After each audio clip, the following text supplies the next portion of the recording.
Assalamualaikum dan selamat sejahtera semua. Apa khabar?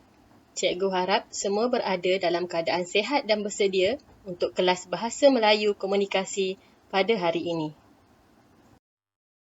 Baiklah, pada hari ini kita akan buat ulang kaji bagi tajuk kata hubung. Semua masih ingat tentang kata hubung? Tajuk ini kita telah belajar tahun lepas dan kepada yang tidak ingat, maka hari ini kita sama-sama ulang kaji semula tajuk ini. Apa itu kata hubung? Kata hubung ialah perkataan yang digunakan untuk menggabungkan perkataan dengan perkataan, frasa dengan frasa dan ayat dengan ayat di dalam satu ayat yang sama. Ini bermakna kata hubung ialah perkataan yang menghubungkan atau menyambungkan dua atau lebih ayat tunggal menjadi satu ayat majmuk.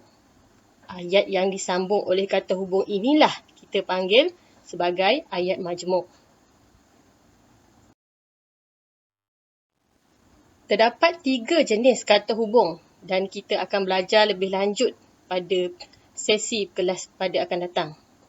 Pada hari ini, cikgu hanya ingin memperkenalkan kepada kamu 6 contoh kata hubung, iaitu dan, tetapi, sambil, atau, lalu, kerana.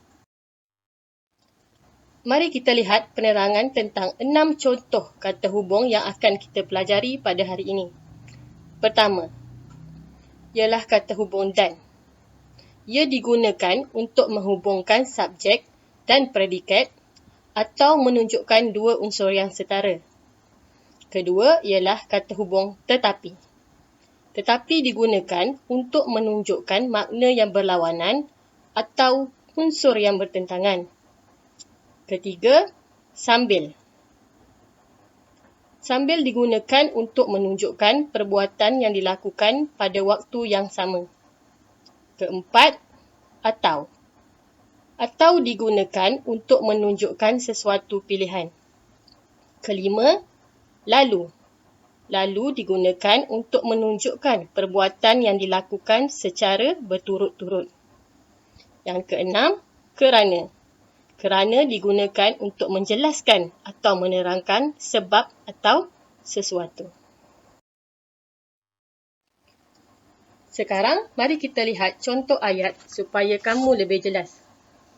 Berikut merupakan contoh kata hubung yang digunakan dalam ayat. Pertama, Aileen dan Ruin menyiram pokok bunga di taman sains sekolah.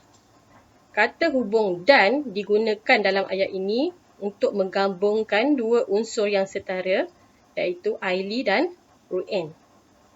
Kedua, pasu bunga itu cantik tetapi mahal. Dalam ayat ini, kata hubung tetapi digunakan kerana ada dua unsur yang berlawanan, iaitu cantik dan mahal. Ketiga, Farid duduk sambil baca buku di bawah pokok. Kata hubung sambil digunakan dalam ayat ini untuk menerangkan dua perbuatan yang dilakukan serentak, iaitu duduk dan membaca buku. Keempat, kamu suka akan bunga mawar atau bunga matahari? Kata hubung digunakan dalam ayat ini untuk menjelaskan dua pilihan yang diberikan, iaitu bunga mawar atau bunga matahari. Yang kelima, Elif masuk ke bilik lalu membuka tingkap. Kata hubung lalu digunakan dalam ayat ini untuk dua perbuatan yang dilakukan secara berturutan, iaitu masuk ke bilik dan terus membuka tingkap. Keenam, murid-murid tidak dapat bermain di padang kerana hujan.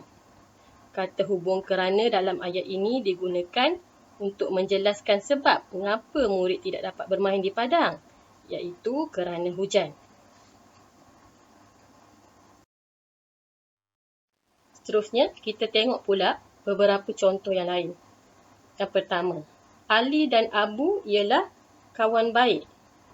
Kata hubung dan digunakan dalam ayat ini kerana Ali dan Abu ialah dua unsur yang setara. Mereka berdua berkawan baik. Okey, nombor 2. Ahmad berambut pendek tetapi Fatimah berambut panjang. Lihat di situ. Tetapi digunakan kerana rambut pendek dan panjang adalah dua unsur yang berlawanan. Yang ketiga, kamu suka makan roti atau biskut? Atau digunakan untuk menjelaskan pilihan yang perlu dibuat, iaitu roti atau biskut. Baiklah, cikgu dah terangkan pada kamu apa itu kata hubung, contoh kata hubung dan contoh-contoh ayat yang menggunakan kata hubung. Cikgu harap kamu semua faham dan boleh cuba membuat latihan yang cikgu berikan ini. Kamu boleh salin latihan 1 ini dalam helaian kertas atau buku dan hantar dalam WhatsApp grup kelas masing-masing untuk cikgu semak.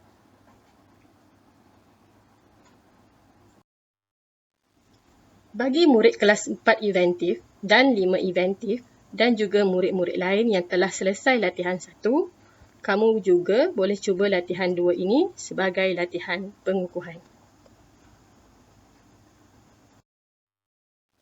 Sekian saja pengajaran cikgu pada hari ini. Semoga kamu dapat sedikit pengetahuan tambahan pada hari ini. Sekian, terima kasih dan jumpa lagi.